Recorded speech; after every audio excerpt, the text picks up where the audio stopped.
আপনারা একটা বিষয় হয়তো খেয়াল করেছেন, সালাম ভাইয়ের সাটুরিয়াতে কিন্তু কৃষকেরা ওভাবে পাট বপন করেন না। তবে আমাদের এদিকের চিত্রটা কিন্তু একেবারেই ভিন্ন। আমাদের এখানকার কৃষকেরা ধান আর পাটকেই সবচেয়ে বেশি প্রাধান্য দেয়। এই যে দেখুন, আপনারা দেখতেই পারছেন মাঠের পাটগুলো ইতিমধ্যেই কতটা বড় হয়ে গেছে, বাতাসে কেমন দুলছে। সামনেই কিন্তু বর্ষা মৌসুম, আর তাই আমাদের এলাকার কৃষকেরা মাঠ জুড়ে আমন ধানের বীজ বপন করে দিয়েছেন। দেখুন, ধান গাছগুলোও কিন্তু মাশাআল্লাহ অনেকটাই বড় হয়ে গেছে।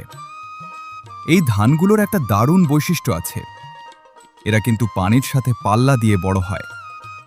বর্ষার পানি যত বাড়বে, এই ধান গাছগুলোও ঠিক ততটাই তরতরিয়ে উঁচুতে উঠবে। তাই শত বর্ষা বা বন্যার পানিতেও এদের কোনো ক্ষতি হয় না, এরা যেন পানির বুকেই ডানা মেলে। এটাই আমাদের গ্রাম, এটাই আমাদের কৃষকদের বেঁচে থাকার সংগ্রাম আর সোনালী স্বপ্ন। প্রকৃতির সাথে মিশে থাকা এই অপরূপ রূপ দেখতে সত্যিই অন্যরকম লাগে।